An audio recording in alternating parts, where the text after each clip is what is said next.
بسم اللہ الرحمن الرحیم۔ میں یہ بتا رہا تھا کہ ایک وظیفہ ہے، لوگوں سے بہت زیادہ تائید کیا ہوا، تصدیق کیا ہوا ہے اور پہلے کے لوگوں کا آزمایا ہوا ہے۔ وہ یہ ہے، ویسے تو کسی بھی موقع پر کسی بھی وقت میں پڑھا جا سکتا ہے، لیکن اس کی سب سے بڑی فضیلت جو ہے وہ رمضان میں تیسرے جمعہ کی ہے۔ اگر اللہ تبارک تعالیٰ حیات تندرستی دے اور تیسرا جمعہ ملے، جیسے کل مل رہا ہے،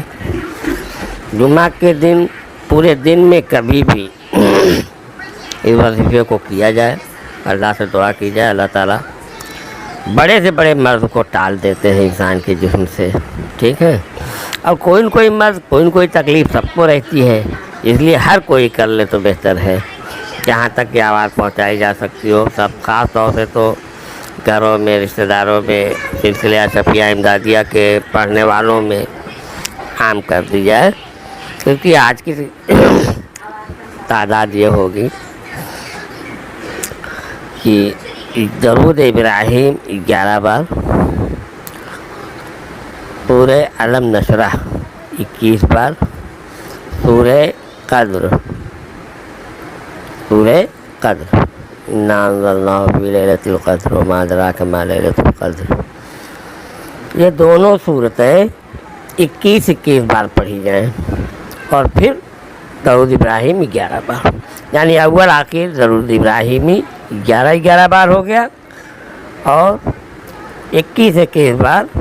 سورہ قدر اور سورہ علم نشرح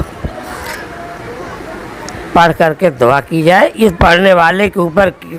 بڑے سے بڑا مرض ہو اور چھوٹے سے چھوٹا مرض ہو، اللہ تبارک تعالیٰ اس مرض سے نجات دے دیتے ہیں۔ اس لیے یہ اچھا موقع ہے، تیسرے جمعہ والا، سب لوگ پڑھ لیں، خاص طور سے سبھی بچے بچیاں اور پڑھنے والے جو خانقاہ کے ہیں وہ لوگ، سارے لوگ اسے پڑھ لیں کل جمعہ کے دن کسی بھی وقت، ٹھیک ہے۔ اللہ حافظ۔